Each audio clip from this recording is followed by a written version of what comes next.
Chain Echoes, la chaîne podcast qui vous parle d'actualité crypto, finances décentralisées et blockchain. Aujourd'hui, j'ai le plaisir d'accueillir Harry. Bonjour Harry. Bonjour Marion. Pendant le podcast, il faut que je t'appelle maître ou je peux t'appeler Harry? On peut commencer par maître et ensuite laisser tomber les formalités. Alors on y va, maître. Merci d'avoir accepté mon invitation. Est-ce que tu pourrais te présenter en quelques mots pour recontextualiser qui tu es et d'où tu viens? Merci beaucoup Marion pour m'avoir invité à ce podcast. Ça fait très plaisir. C'est un réel honneur pour moi. Je suis Harry Hillman, je suis flamand d'origine, avocat à la Cour au Luxembourg depuis une dizaine d'années. Je suis au Luxembourg depuis 15 ans.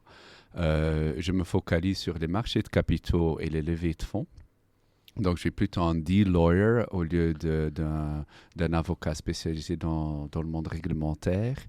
Je suis associé dans une société de Distributed Ledger Technology qui s'appelle Falager, qui était mon premier point d'accroche avec le monde crypto, si on peut dire ça comme ça. Et il y a 18 mois, avec un certain nombre d'autres gens, on a fondé la Luxembourg House of Web3, qui est une association sans but lucratif et qui est maintenant la communauté plus grande au Luxembourg dans tout ce qui est Web3 et DeFi et crypto. Alors Harry, aujourd'hui, on est là pour parler de la législation MiCA. C'est un podcast qui va être assez technique, que j'ai mis beaucoup de temps à préparer, donc j'espère que tu seras indulgent. Est-ce que, s'il te plaît, pour poser les bases, conceptualiser pour nos auditeurs, est-ce que tu peux nous dire, voilà, on entend parler de MiCA, mais avant MiCA, ça fonctionnait comment? C'est quoi cette régulation? Nous parlons beaucoup de MiCA parce que c'est le règlement phare qui va réglementer et harmoniser toutes les règles au sein de l'Union européenne autour des actifs crypto. Or, ce qu'il faut comprendre très bien, c'est avant MiCA, l'Union européenne a discuté en long et en large comment réglementer la blockchain dans le sens large et les actifs crypto en particulier. Il a été décidé d'appliquer le principe de la neutralité technologique. D'accord ? La neutralité technologique veut dire que quand on regarde un actif crypto ou un coin, afin de déterminer si c'est plutôt un instrument financier qui est déjà réglementé par les règlements prospectus et des autres lois financières, ou plutôt un actif crypto qui n'est pas un instrument financier, on ne va pas regarder sur quelle technologie cet actif se pose, qu'elle soit sur la blockchain ou sur des registres comme un registre d'actionnaires classique, en fait, peu importe. On va faire une distinction entre tous les instruments qui rapportent des bénéfices, comme des actions, des parts sociales, une émission obligataire, des notes et tout cela. Ça seront des instruments financiers qui sont déjà réglementés. Oui. Il a été décidé de ne pas les sortir du cadre réglementaire actuel, même si c'est sur la blockchain. OK. Donc ça bouge pas. Ça bouge pas. Ce que l'Union européenne a fait de manière très compréhensive et à mon sens très correcte, c'est de reconnaître en fait qu'il y a des communautés entières et des gens qui souhaitent payer de l'argent pour acquérir un actif qui n'a pas de bénéfice dans le sens classique, mais qui a quand même de la valeur. Donc, c'est des jetons d'utilité ou des tokens d'utilité. Ouais. Ça veut dire, c'est un actif crypto qui donne accès à des services ou à des biens qui sont que mis à disposition par leur émetteur. Donc, on est en train de reconnaître dans les sociétés dans lesquelles on vit qu'en fait, il n'y a pas seulement les sociétés ou le modèle économique traditionnel qui a de la valeur, il y a également autre chose qui a de la valeur. Or, avant MiCA, il n'était pas clair comment cette valeur était déterminée. Premièrement, on émettait des tokens dans des ICO sans des vrais projets derrière, donc il y avait très peu de transparence. Il y avait beaucoup de gambling aussi, donc beaucoup de... C'est quoi des gambling? Beaucoup de paris, en fait, des investisseurs sur la valeur de ces jetons et la valeur pouvait vraiment s'effondrer d'un jour à l'autre sans protection. Du coup, l'Union européenne a décidé de quand même réglementer les aspects autour des actifs crypto qui ne sont pas des instruments financiers, mais selon les mêmes standards des instruments financiers. Donc, on voit dans MiCAR, le règlement sur les actifs crypto, énormément d'éléments qu'on voit déjà dans le règlement prospectus. Ok, bon, déjà, les bases sont données. Ce n'est pas une révolution sur toute la régulation autour de la crypto, c'est surtout sur un domaine. MiCA va-t-elle affecter les marchés en crypto-actifs en Europe? Est-ce qu'on va avoir un impact pour nos investisseurs? Oui, tout à fait, parce que selon moi, c'est surtout au niveau des plateformes d'échange crypto que ça se joue. Par exemple, en plateforme d'échange, on va avoir CoinHouse, on va avoir Binance. Absolument. CoinHouse, Binance, Biftify, tout cela. Parce que on voit quand même, bon, il y a des gens qui ont perdu beaucoup d'argent à cause d'un manque de transparence dans une émission d'un actif crypto. Mais il y a énormément de gens qui ont perdu beaucoup d'argent à cause des faiblesses que certains de ces échanges pouvaient avoir, comme un FTX, comme un Luna, un Terra, tu vois. Donc, du coup, il ne sert à rien de réglementer l'émetteur et le livre blanc, en fait, qui explique très bien les règles et les sous-jacents d'un actif crypto. Faudrait-il encore réglementer les plateformes d'échange où tout cet argent se trouve? Parce que si on ne sait plus retirer, c'est un peu comme les banques ou la bourse de Luxembourg. Si on ne règle pas les intermédiaires, on va nulle part non plus. Bien sûr. En comparaison internationale, en quoi MiCA se distingue-t-il des autres cadres réglementaires mondiaux dans les cryptoactifs? Tu vois, par exemple, les États-Unis, on a les élections en novembre. Oui. Enfin, je pense qu'il y a un peu de sujet et de comparaison. On reproche souvent à l'Union européenne de trop réglementer et d'aller trop loin peut-être dans la réglementation. En général ou sur la crypto? En général, je dirais. On le voit également pour l'IA et pour plein d'autres champs qui se disent innovants. Je ne suis pas tout à fait d'accord. Quand on regarde par exemple sur les crypto-monnaies, puisque j'ai expliqué le principe de la neutralité technologique, selon moi, on ne coupe pas court à l'innovation au sein de l'Union européenne avec cette réglementation. On vise à harmoniser les règles au sein de l'Union. On voyait bien qu'avant MiCAR, il y avait énormément de sociétés d'échange crypto, des émetteurs d'actifs crypto qui étaient localisés en Estonie, qui a donné lieu à un certain nombre de faiblesses systémiques avec un impact sur toute l'Union européenne. Et on vise également à protéger les consommateurs et les investisseurs. Un investisseur, quand il investit maintenant dans un jeton, qui soit un instrument financier, rappelons-nous déjà réglementé, ou un actif crypto utility, peut s'appuyer sur une base de règles qui est harmonisée et qui a déjà passé des tests. Aux États-Unis, ce n'est pas tout à fait le cas encore. Or, on voit très bien que les États-Unis regardent l'Union européenne et sont en train de, en grande partie, copier ce que nous, on a fait pour MiCAR, pour leur propre système. Parce qu'un peu comme avec la crise financière en 2008 et 2012, il y a beaucoup de faiblesses qui viennent des États-Unis. Je voudrais, maintenant qu'on a conceptualisé, je voudrais nous emmener un peu dans les questions techniques. Donc, pour rappel, MiCA, c'est la régulation des stablecoins, la transparence, la conformité, le blanchiment. C'est les 4 piliers de MiCA, j'en ai pas oublié. Non. Super. Donc, la première question que je vais avoir, c'est au niveau des stablecoins. Quelles nouvelles règles MiCA impose-t-elle aux émetteurs de stablecoins et comment cela peut-il affecter les investisseurs en utilisant cette crypto, en fait? L'impact réel. Oui. Dans le règlement MiCAR, il y a 3 catégories de coins ou de tokens. Il y a les tokens d'utilité, il y a les e-money tokens et il y a les asset reference tokens. il y a des règles supplémentaires par rapport aux utility tokens pour les asset reference tokens et les e-money tokens. Donc, spécifiquement pour les stablecoins, un investisseur trouvera de la confiance dans le fait que l'émetteur doit déjà publier un livre blanc. Un livre blanc qui reprend beaucoup d'éléments qu'on trouvera normalement dans un prospectus, c'est-à-dire qui est l'émetteur, quelles sont les règles de transparence, comment le pricing de ce stablecoin est fait, qui sont les gens derrière dans le management avec des CV complets. Est-ce que tu peux juste rappeler des exemples de stablecoin, genre USDT, USDC?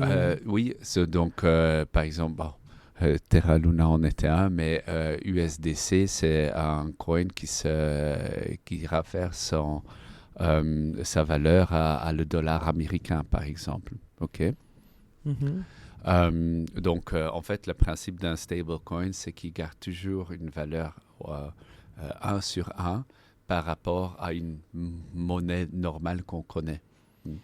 En fait, ce que je voudrais rappeler pour les auditeurs qui n'ont pas beaucoup de connaissances là-dessus, c'est qu'avant que le stablecoin soit créé, quand on avait de la crypto, du bitcoin par exemple, il n'y a aucun moment où on était en sécurité. Donc on devait transformer notre crypto en euros, et donc on avait l'imposition, la flat tax, à chaque fois qu'on voulait se mettre en sécurité l'argent qu'on avait tradé.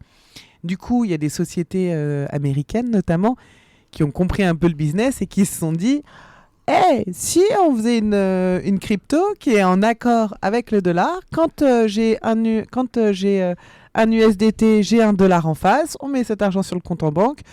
Comment je me rémunère? Le business model est assez simple. À chaque fois qu'on va faire un change, je vais prendre des fees.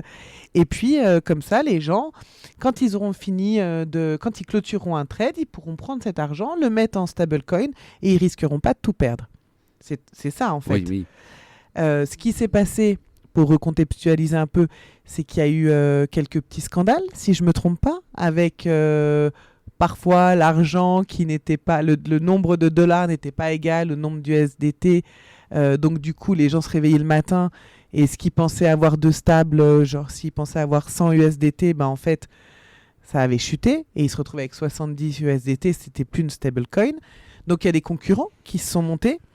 Et aujourd'hui, il fallait réglementer ça parce qu'en fait, c'est pour protéger l'utilisateur, l'investisseur, le trader, lorsqu'il souhaite mettre son argent en sécurité et ne plus être, ne plus être dépendant des marchés et de la volatilité de la crypto.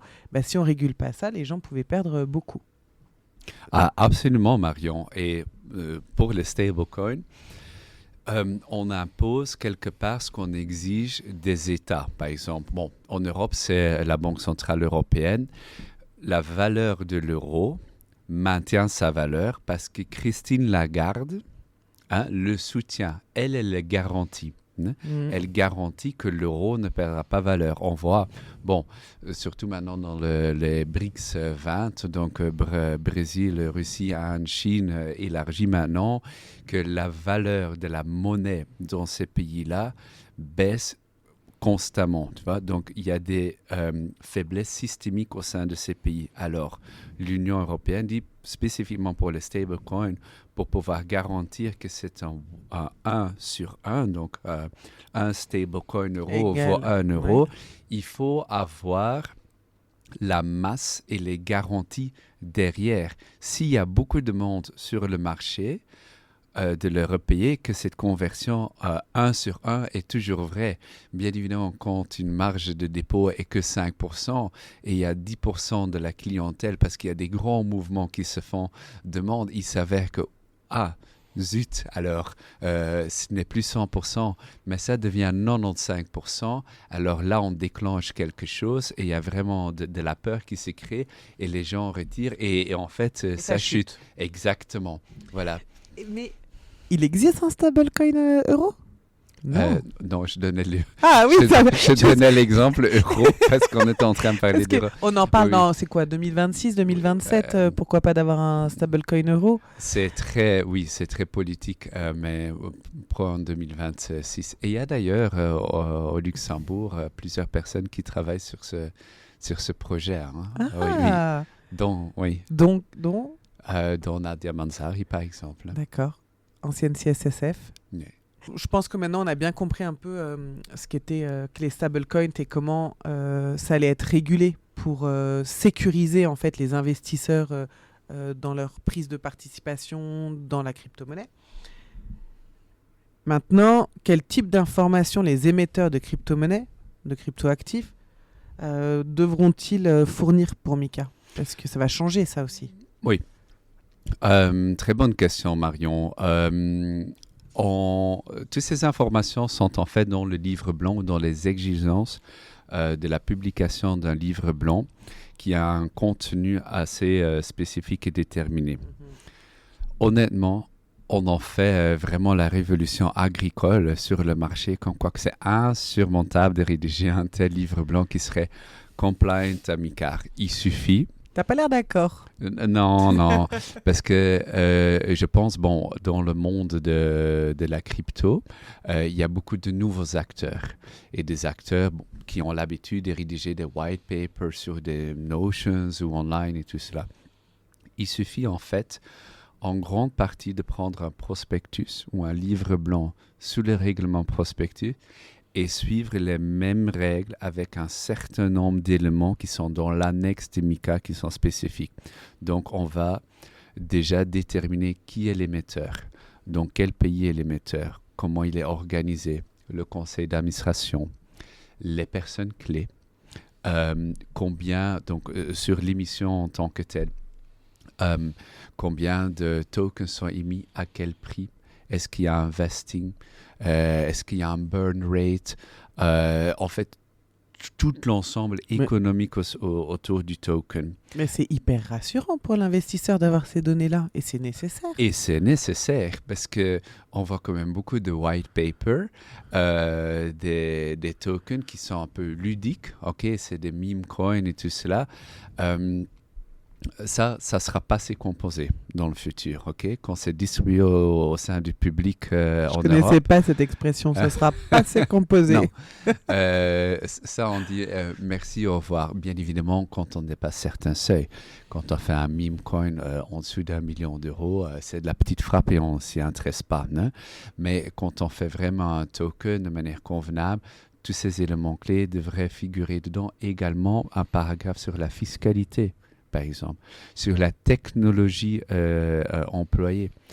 On est quand même d'accord, on voit parfois des tokens qui sont bien réfléchis, mais la technologie, on dit face à un ERC20, whatever, on ne comprend pas très bien ce qu'on fait quand on demande à ces émetteurs, mais qui est le custodian ou le dépositaire de ce token? On ne sait pas forcément répondre. Alors ça, c'est le passé aussi, ça doit figurer dans ce livre blanc. Également, est très important, il y a beaucoup de gens qui émettaient des tokens, ils gardaient une grande partie pour eux, dans le treasury ou pour la management team, et manipulaient en fait le prix, allaient faire une annonce sur Twitter ou sur les réseaux sociaux de manière coordonnée pour gonfler le prix. Ensuite, et rebalancer ce qu'ils avaient mis de côté. Exactement. Une fois le prix suffisamment augmenté, retirer la chose parce qu'ils savent pertinemment quand une annonce sera faite et quand ils vont retirer les cryptos des échanges. Ça aussi, c'est le passé. Il faut clairement déterminer des procédures de transparence et pour éviter ce qu'on appelle en anglais du insider trading, donc c'est du trading fait par des gens qui ont une connaissance spécifique sur le projet et qui ont fait quelque part de devant sur les autres investisseurs. Et où est-ce qu'on va trouver ce livre blanc, white paper, sur le site internet du cryptoactif? Est-ce qu'il y a un endroit qui va tout rassembler? Comment l'investisseur y trouve l'info? Donc, ce livre blanc devra avoir l'approbation, la bénédiction du supervisor, donc le régulateur national. L'exercice de parler qu'en français pour Harry. Voilà, ma pote. C'était mon exercice en franglais ici. Donc pour nous, en Luxembourg, c'est la CSSF. Quand un livre blanc doit apporter la bénédiction. Mais ensuite, c'est lors de la souscription, lors de l'achat de ces cryptos. Si on achète dans le marché primaire les cryptos, donc première émission, il y a un bon de souscription où c'est sur Internet où on coche, OK, j'en achète autant.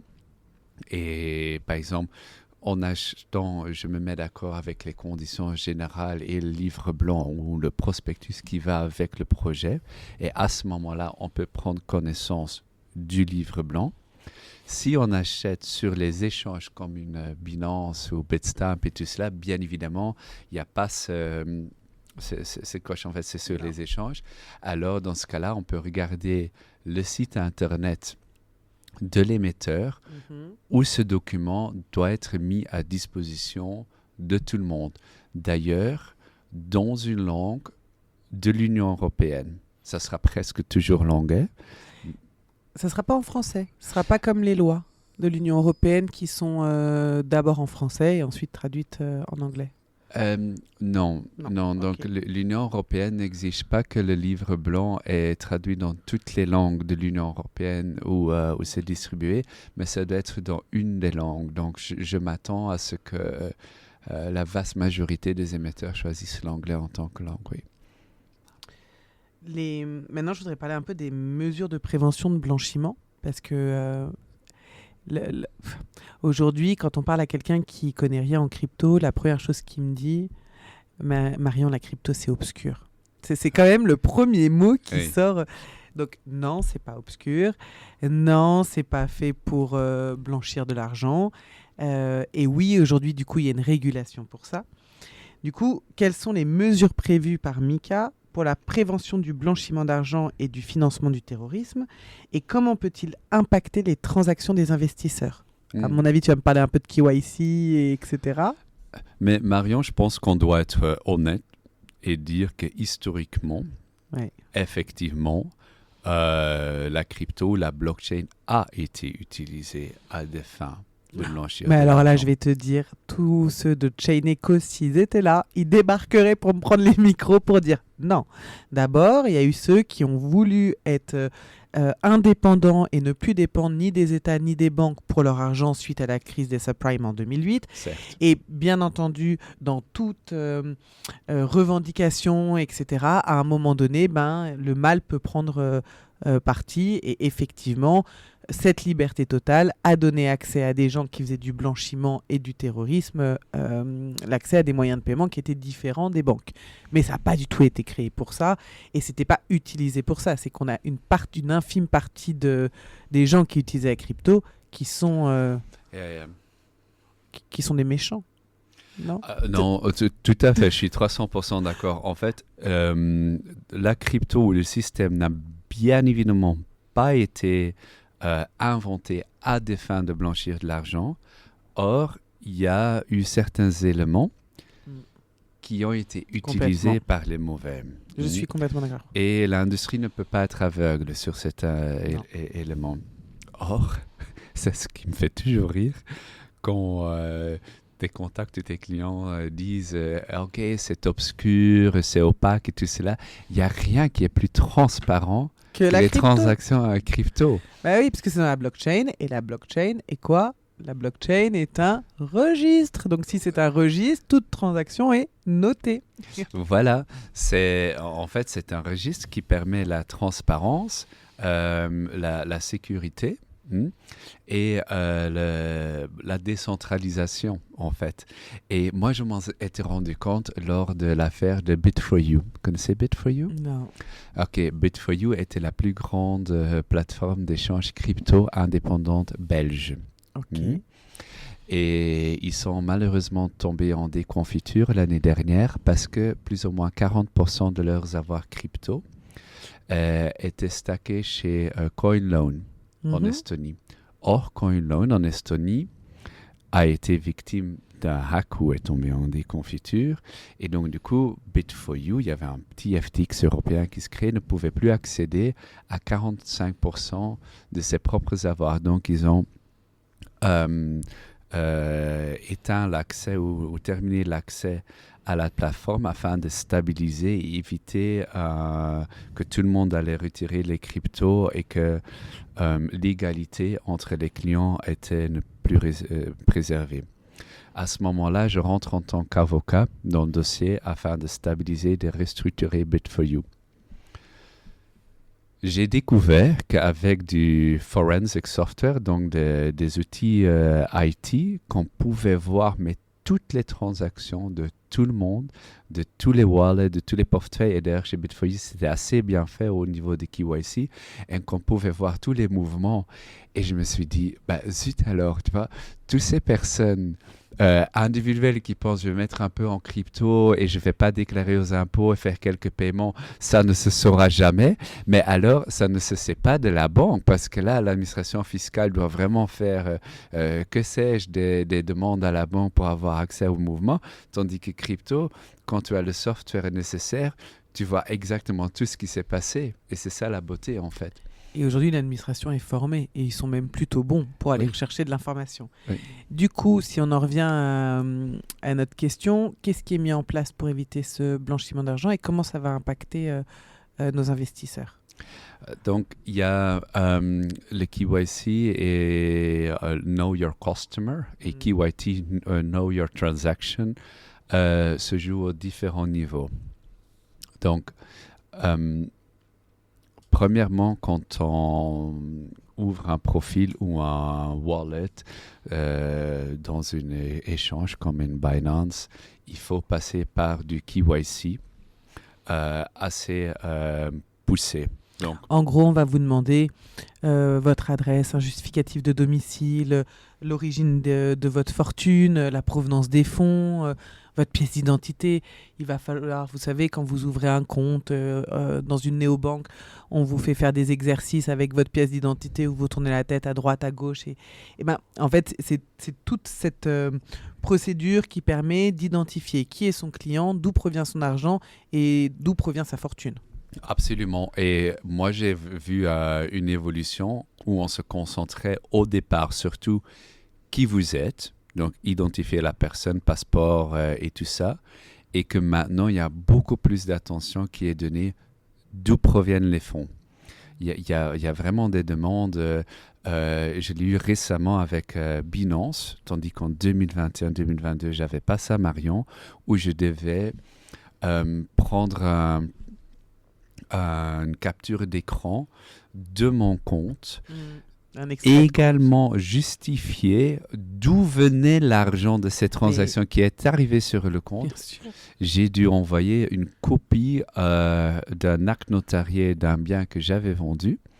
Vraiment très poussé et les montants devaient être corrects et le montant en fait ne collait pas parce que je voulais juste mettre une petite somme sur Binance. Ils disent oui mais les montants ne sont pas les mêmes et alors là tu trouves vraiment à justifier, ok bien évidemment le bien vaut plus, je vais mettre moins sur Binance, c'est quand même ma liberté mais j'ai trouvé que c'était beaucoup plus poussé. Ah mais nous dans le fonds d'investissement, ce qu'on demande aux investisseurs, parfois je m'excuse d'avance quand je dois leur demander leur contrat de travail, leur fiche de salaire pour vérifier que l'origine de la fortune qu'ils placent chez nous est due à leur travail. Quand les gens ils ont travaillé pendant 50 ans, qu'ils sont à la retraite et que je dis ça vient d'où et qu'ils me disent moi c'est pas ma retraite, vous pensez bien, j'ai mis de côté, j'ai des appartements, il me faut la preuve des loyers.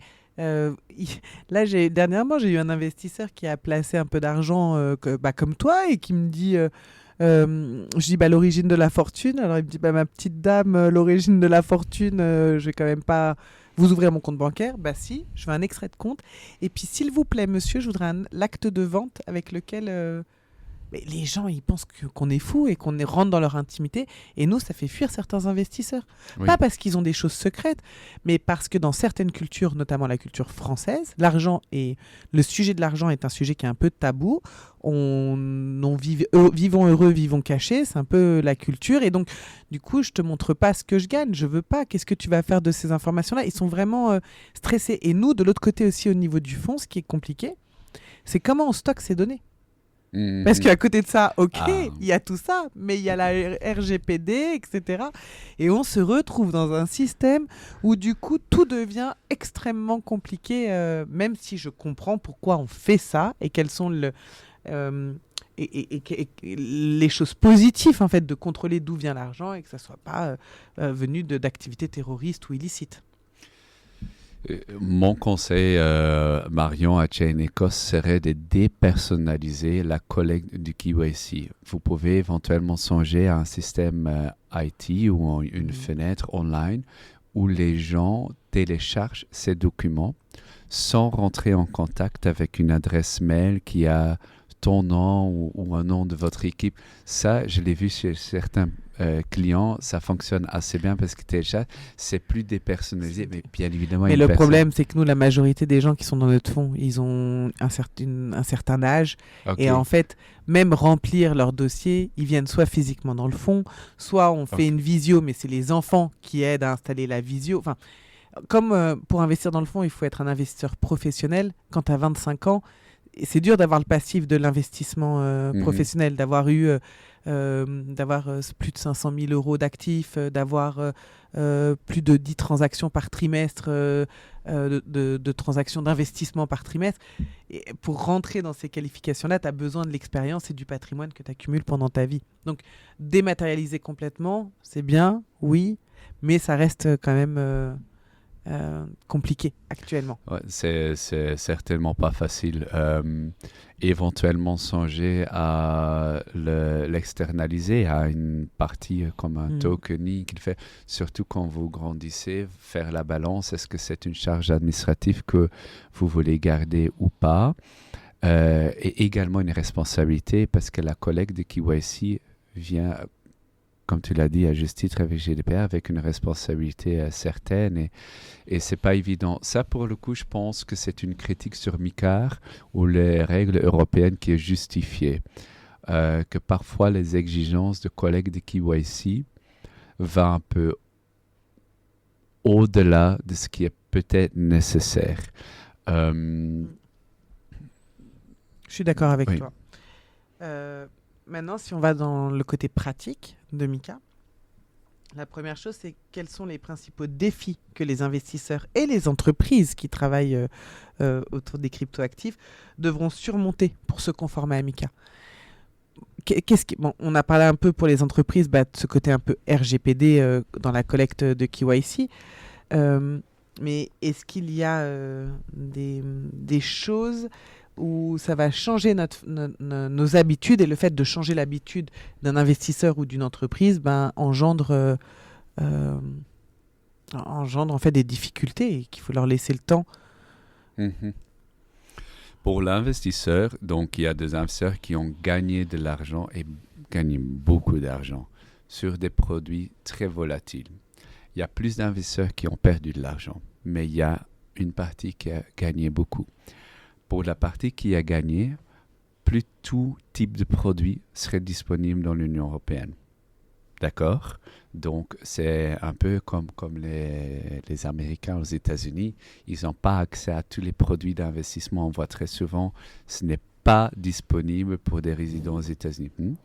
Donc, ça, c'est une première chose qui va changer. On l'a vu d'ailleurs très récemment aussi sur les échanges crypto pour les clients de détail, par exemple les futures et le margin trading à partir de juillet pour les clients de détail a été limité dans certains produits au sein de l'Union européenne. Et donc tout le monde a dû changer ou a dû faire des choix très explicites et reconfirmer qu'ils sont prêts à accepter les risques. Et même s'ils sont prêts à accepter les risques, que c'est dans certains seuils. Donc, ça, bien évidemment, ça vaut vers le bas, mais ça vaut également vers le haut. Donc, on ne peut plus s'attendre à faire un multiple 20, par exemple, à tout moment. Et pour la deuxième partie, j'ai oublié, c'était qui? Investisseurs et entreprises. Je pense que les entreprises, principalement, ça va être le coût. Le coût, exactement.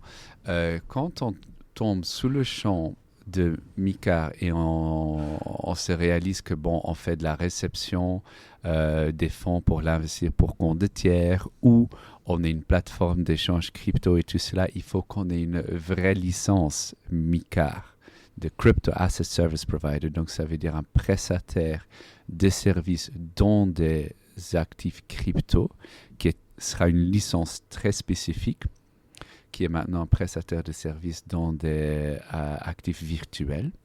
Donc, l'actif virtuel change en actif crypto. Quand on tombe sous ce champ-là, il faut préparer son dossier urgemment, si déjà pas fait, parce que c'est à partir du 1er janvier 2025 que tout le monde doit avoir cette licence. Ça a un coût certain qui va avec, parce que ça requiert de la substance, des postes très spécifiques au niveau du juridique, compliance, gestion de risque, KYC et tout cela. Donc, ça requiert des Ça donne envie. Hein. Non, c'est des investissements considérables et un certain nombre de sociétés qui ne pourront pas soutenir ces coûts et qui devront faire un choix stratégique, soit se retirer de ce genre de produits, soit de se consolider, ce qui... Donc, on risque d'avoir là sur le marché des fusions-acquisitions et des sociétés. Ouais. Oui, on s'attend à un changement sur le marché au niveau des entreprises. Tout à fait. Toujours dans mes questions pratiques, maintenant qu'on a un peu discuté de qu'est-ce que c'est réellement MiCA, pour toi, en tant qu'invest, c'est quoi les avantages et les inconvénients? Moi, je suis un très mauvais trader, Marion. Donc, donc moi, honnêtement, ça donne quand même une certaine confiance dans, par exemple, le produit dans lequel j'ai investi. Je sais, les échanges crypto sont globaux. OK? Donc, il y a tant des Européens qui sont dessus que des Asiatiques, Américains, tout le monde, par exemple, sur Binance. Donc, le prix de cet actif crypto est influencé par un public global. Oui. D'accord? Donc, là, c'est clair. Il y a toujours des whales et de la manipulation qui se fait en dehors de l'Union européenne. Il ne faut pas se leurrer. Et on n'est pas très nombreux non plus dans l'Union européenne. Donc, du coup, ce n'est pas maintenant nous qui menons la danse sur ce genre de plateforme. Il faut en être très conscient. Donc, ce n'est pas parce qu'il y a MiCAR qu'on ne va plus voir les pics et les manipulations qu'on va... nous, on veut garder de la volatilité. Hein. C'est quand même l'objectif pour gagner de l'argent. Si ce n'est pas volatile, ça devient compliqué.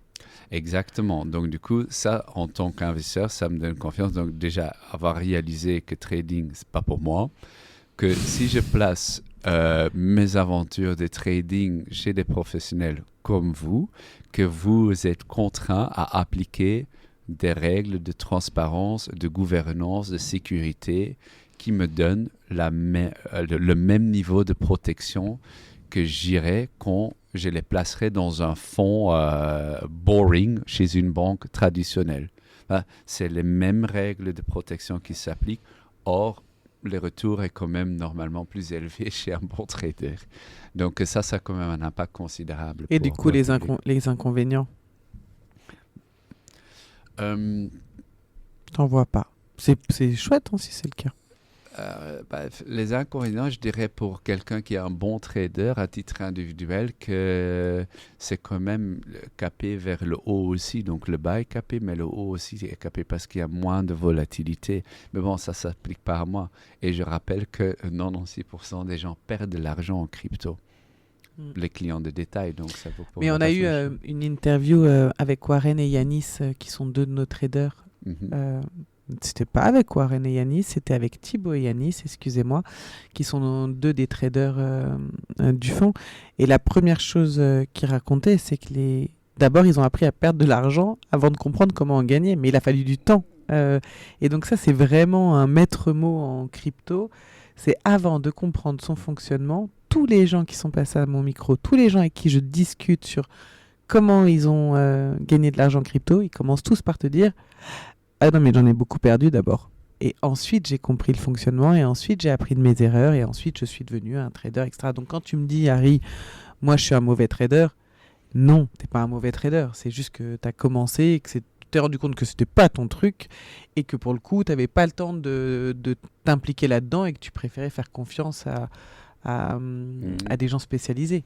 Mais Je crois, quand tu veux être au top dans ce que tu fais, dans n'importe ce que tu fais, sport, ah oui, c'est vrai que tu es un grand sportif. Monter une boîte trading, il faut vraiment se dédier à ça. Oui. Dans notre monde, on est combien, Marion? 9 milliards? On est beaucoup, en tout cas. On est très, très nombreux. On est beaucoup. Les ressources sont limitées. La ressource la plus limitée, c'est probablement le temps qu'on a, tu vois. Tous ensemble sur Terre. Donc, il faut vraiment, vraiment faire des choix stratégiques. Et dans le trading, ça va quand même tellement vite. Il y a toujours des nouveaux produits qui sortent et tout cela, c'est un full-time job. Donc, une occupation à temps plein si on veut vraiment faire de l'argent. Donc, ça ne va pas comme ça. Selon moi, ça ne va pas comme ça sur téléphone. Non. On gagne 2 fois, on perd 4 fois. Voilà, non. Non, je suis d'accord avec toi. Période de transition. Je crois qu'on est en pleine période de transition. Que Mika, 1er juillet, et on a jusqu'à décembre pour se mettre à jour. Est-ce que tu peux nous parler un peu de cette période de transition? Qu'est-ce qu'on doit faire? Qu'est-ce qu'on ne doit pas faire? Où est-ce qu'on en est? Qu'est-ce qui va nous arriver? Pourquoi tu dis 1er juillet? Je me suis trompée. Ah non? Mais je me demande pourquoi. Parce qu'il me semble que c'était ça, non? Oui. J'ai l'impression de passer une interro, je suis hyper mal à l'aise. Non, en fait, MICAR, c'est un règlement. Oui. Et donc, un règlement, contrairement à une directive, un règlement est directement d'application au sein de toute l'Union européenne, sans que les États membres doivent encore le convertir dans des lois nationaux, si tu veux. OK. MICAR est rentré en application, a été publié, si je ne me trompe pas, le 30 juin 2023. Oui. Donc, 2 semaines après sa publication, rentre en vigueur. Mais en fait, elle rentre en vigueur dans différentes phases. Yeah? Et le titre 3 et 4 qui s'appliquent à des Asset Reference Tokens ou des e-money tokens, donc la catégorie 2 et 3 de tout à l'heure, sont rentrés en vigueur le 1er juillet, il y a quelques jours, là, 2024. Alors ça va, mes recherches, elles n'étaient pas mauvaises. Non. 10 sur 10. Or, tout ce qui est nécessité d'avoir une licence de prestataire de services d'actifs crypto, oui. Ça, c'est à partir du 1er janvier 2025. Oui. OK. Donc, on a encore un tout petit peu de temps si... Mais la dernière fois, j'étais à une conférence sur la blockchain et il y avait un avocat qui parlait de chez Arendt et Medenhart et qui l'expliquait, alors peut-être que j'ai mal compris, il nous expliquait que de toute façon, il fallait commencer maintenant pour pouvoir être à jour au 1er janvier. C'est correct? J'ai bien compris. Cet avocat a tout à fait raison. C'était qui, Marc Mouton? Exactement. Oui. Bonjour Marc. Bonjour Marc. Maître Mouton a tout à fait raison. Ce sont des dossiers qui prennent du temps à préparer. Tant au niveau du client, je dirais qu'au niveau de l'avocat, mais surtout également la CSSF. On peut s'imaginer, ils reçoivent quand même pas mal de demandes autour de ce sujet-là. Ils les traitent en fonction du moment où le dossier arrive et bien évidemment la réactivité du client sur leurs questions et tout cela. Il y a un calendrier qui se fait. Mais ce calendrier, avec toutes les questions supplémentaires et tout cela, peut vraiment dépasser les 6 mois, voire 9 mois. Et imaginez dans les autres pays d'Europe, parce que là, on vous parle d'un sujet, nous, qu'on maîtrise bien, parce que Harry est avocat à Luxembourg. Mais pour un pays comme la France, comme la Belgique, comme l'Allemagne, le nombre de demandes aussi explose. Et nous, notre pays, il est tout petit. Donc déjà que ça va être compliqué, on imagine les gros pays d'Europe... vont aussi avoir des difficultés à suivre la cadence, je pense. Oui, et nous, on a la CSSF, elle est très grande pour la taille du pays parce qu'on a un secteur financier très développé. C'est pour ça que MICAR, il a été publié juin 2023 et qu'ils ont donné 18 mois 18 mois aux gens de se conformer. Les règles étaient claires, donc c'est une évidence. Quand tu commences les 4 derniers mois, alors il y a un grand risque qu'il faut arrêter les activités le 1er janvier parce qu'on n'aura pas la licence nécessaire. Ou il faudra se mettre d'accord avec une société qui aura la licence et outsourcer, quoi. Ouais. Et bien justement, tu es en train d'aller et tu amènes de façon très fluide ma question suivante. Donc là, je voudrais qu'on aborde toutes les parties autour de l'avenir avec Mika. Et une de mes questions, c'était le rôle des régulateurs nationaux. Quel serait le rôle des régulateurs nationaux dans l'application Mika et comment cela va affecter les investisseurs qui opèrent dans plusieurs pays? Du coup, là, tu parlais de la CSSF au Luxembourg. Est-ce que justement, tu peux nous expliquer un peu leur rôle et qu'est-ce qu'ils vont faire? Ce qui était très difficile auparavant, c'est qu'il y avait une licence de prestataire de services d'actifs virtuels, VASP. Les sociétés demandaient une licence dans un État membre, par exemple, très souvent l'Estonie, et s'appuyaient sur la reverse solicitation afin d'atterrir des clients. Alors, pour expliquer un peu ce que c'est, la reverse solicitation letter, c'est quand on veut vous donner des informations sur de l'investissement, on n'a pas le droit de venir vous démarcher, sauf si nous sommes des banques. C'est vous qui devez venir vers nous, qui devez venir vers un fonds et nous dire ou s'il vous plaît, je voudrais recevoir les informations, je suis qualifié d'investisseur particulier, d'investisseur professionnel. Vous remplissez en fait cette lettre et une fois que nous on l'a, on peut vous communiquer les informations d'investissement chez nous. Yeah. Et je voudrais le préciser parce que je me suis rendu compte à travers le fonds d'investissement qu'il y avait beaucoup de nos investisseurs qui n'avaient jamais entendu parler parce que la majorité de leurs investissements, ils le faisaient en banque. Et quand moi, j'arrivais avec ma petite lettre en me disant « Bonjour monsieur, avant de vous dire qui je suis, il faut que vous me disiez que vous voulez savoir qui je suis », ils étaient un peu surpris. Donc, c'est pour ça que je faisais cette petite précision. Donc, vas-y, je t'en prie. Non, merci. Donc, ils avaient une licence dans un État membre, mais devaient toujours s'appuyer sur la reverse solicitation ou demander une licence dans un autre État membre s'ils adressaient vraiment des clients là-bas. Regardez la Belgique. En Belgique, il n'y a aucun prestataire de services d'actifs virtuels. D'accord? Tandis qu'il y en a 40 aux Pays-Bas, plus que 60 en France, une quinzaine au Luxembourg. C'est dingue ça. Oui, parce que la FSMA, donc le régulateur belge, n'est vraiment pas pour la crypto. Et donc du coup, les Belges ont moins accès aux produits crypto que des autres Européens à cause de cette situation de fait et doivent s'appuyer seulement sur reverse solicitation. Ça, heureusement, c'est fini parce que une société pourra demander une licence de prestataire de services d'actifs crypto, le terme sur MiCAR. Quand on demande devant la CSSF et on obtient cette licence, on a un passeport dans toute l'Union européenne. Ah, okay. Donc maintenant, on va avoir des petits malins qui vont aller dans d'autres pays, demander leur passeport et après qui vont revenir dans leur pays. Oui, mais leur pays va les attraper avec la législation. La Belgique va leur casser les pieds avec la législation sur autre chose s'ils en veulent vraiment pas. Bon, s'ils veulent vraiment être difficiles, ils trouveront un moyen, mais je pense que ce risque, il est quand même vraiment mitigé parce que MiCAR, c'est un règlement européen, donc harmonisé dans toute l'Union européenne. Donc du coup, il est normal, quand on a la licence dans un pays, qu'on peut servir toute l'Union européenne sans que les autres doivent encore intervenir. C'est le passeport européen. Et ça sera vraiment un game changer.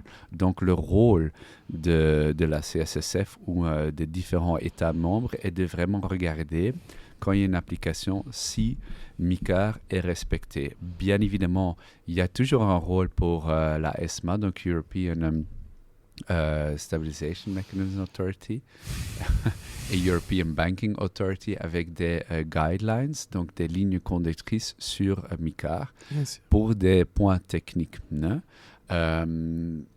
Mais au final, ce sont les régulateurs des États membres qui doivent le mettre en vigueur. Oui.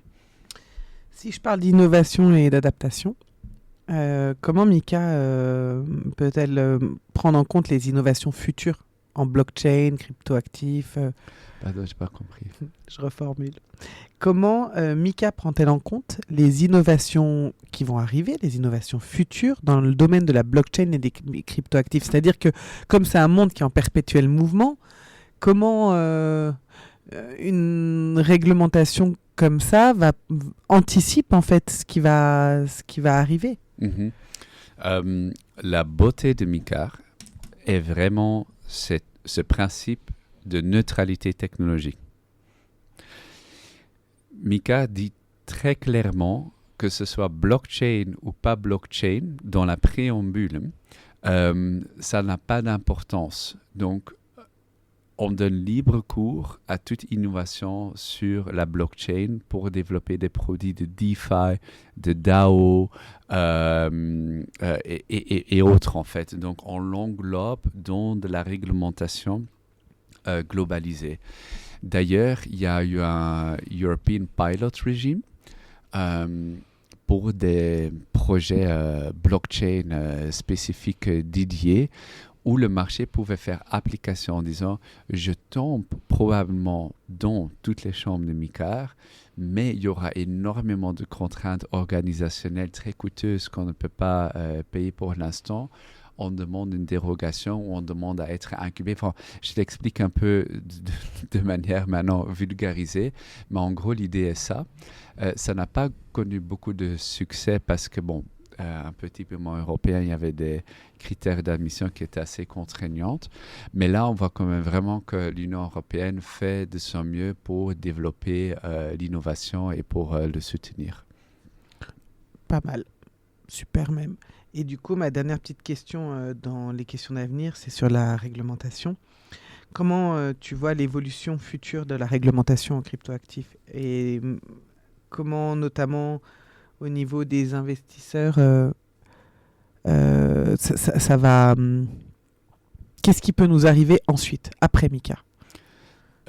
Donc, pour moi, au niveau européen, c'est fini. Allez, bon, c'est fini. C'est-à-dire... on est arrivé au bout. Voilà, on a fait les grandes vagues. Maintenant, je ne m'attends pas à ce qu'il y ait des très grandes nouvelles réglementations ou directives qui vont sortir sur ce sujet dans l'immédiat. Bien évidemment, il y aura des nouveaux produits comme avec l'euro et la Banque centrale européenne et tout cela. Il y aurait probablement une vague maintenant au niveau des États membres pour adapter leur cadre réglementaire à la nouvelle réalité. On voit le Luxembourg a déjà fait beaucoup de travail. On est à la 4e loi blockchain qui est en train d'être discutée, notamment pour les fonds d'investissement. Il y en a 3 qui sont déjà sortis et qui nous ont permis d'accueillir un certain nombre de structures d'investissement tokenisées, notamment au niveau de la titrisation. Donc ça, c'est vraiment, vraiment très bien. Et je m'imagine que des autres pays vont suivre avec des lois très spécifiques dans leur domaine de spécialisation. Mais qui seront applicables uniquement dans leur pays. Oui. Ok. Je pense que j'ai posé toutes mes questions sur l'enveloppe générale autour de Mika. Maintenant, j'ai 2 petites questions de conclusion. Si tu veux bien m'accorder un petit peu de temps encore. Qu'est-ce que tu donnerais comme conseil aux investisseurs? Les mêmes conseils que parfois on vous demande de payer pour ce genre de conseils. C'est do your own research, of course. Juste un conseil peut-être, Marion. Si c'est trop beau pour être vrai, c'est probablement faux. Donc aussi, quand on investit dans un projet avec les retours promis, commencer doucement et petit avec des partenaires de confiance et comprendre que la crypto, en fait, c'est de la transparence et l'authenticité des transactions dans un environnement sécurisé. Ce qui est en fait un tout petit peu l'opposé du système bancaire tel qu'on le connaît actuellement. Complètement. Pour conclure, dis-moi si j'ai bien compris notre discussion. En fait, on a les tout premiers de la crypto qui ont l'impression que les valeurs de pourquoi la blockchain et la crypto ont été créées sont tombées parce que on commence à leur demander des informations, on réglemente, alors que le but au départ c'était justement de se détacher de l'État et de la banque. Malgré tout, pour pouvoir s'ouvrir à toutes sortes d'investisseurs et pour pouvoir accueillir cette nouvelle génération dont la crypto va faire partie, comme quand moi, ma génération, on a eu l'euro qui est arrivé. Oui. Voilà, moi, la génération de mes enfants, la crypto va faire partie de leur environnement. Donc, il fallait absolument réglementer et encadrer cela.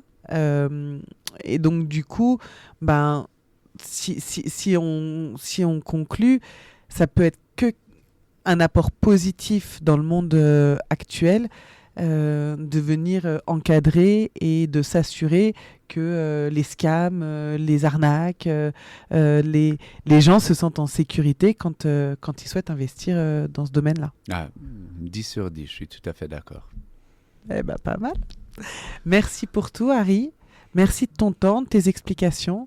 Et puis, j'espère prochainement pour un nouveau sujet autour d'une loi. Merci beaucoup, Marion. Merci de m'avoir invité. C'était un réel plaisir. On vous souhaite une bonne journée. À bientôt.